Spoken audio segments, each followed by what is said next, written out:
C Joseph Vijay எனும் நான் தமிழ்நாட்டு அரசின் முதலமைச்சர் என்ற முறையில்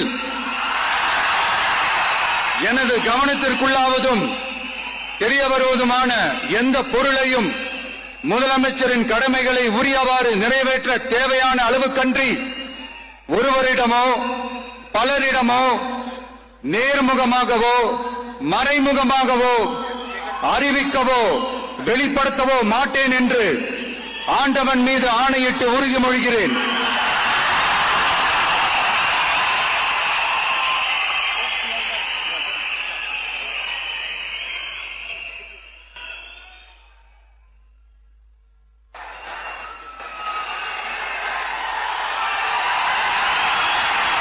எஸ் மக்களே, இதுதான் ஒரு சந்தோஷமான தருணம். எல்லாம் முடிச்சுட்டு அண்ணா சி ஜோசப் விஜய் எனும் முதலமைச்சர் அவர்கள் என்ன பண்ணார் தெரியுங்களா? இருந்த அந்த டேபிளை தூக்க போனார். என்ன ஒரு எளிமை! ஸோ அவர் அந்த முதலமைச்சர் சேரில் வந்து உட்கார்றதுக்குள்ளே அதை வந்து பார்த்து ஒரு கொஞ்சம் நேரம் ரசிச்சுட்டு உட்கார்ந்தது ரொம்ப அழகாக இருந்தது.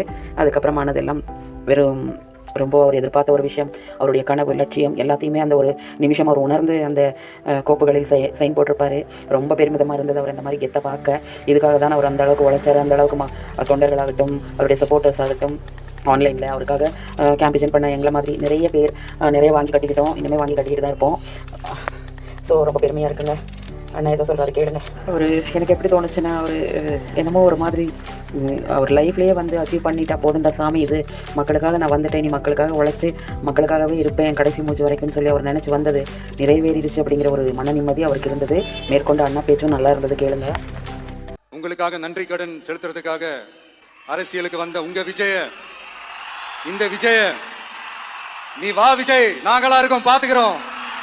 விஜய் தம்பி நீ வா, நாங்க இருக்கோம்.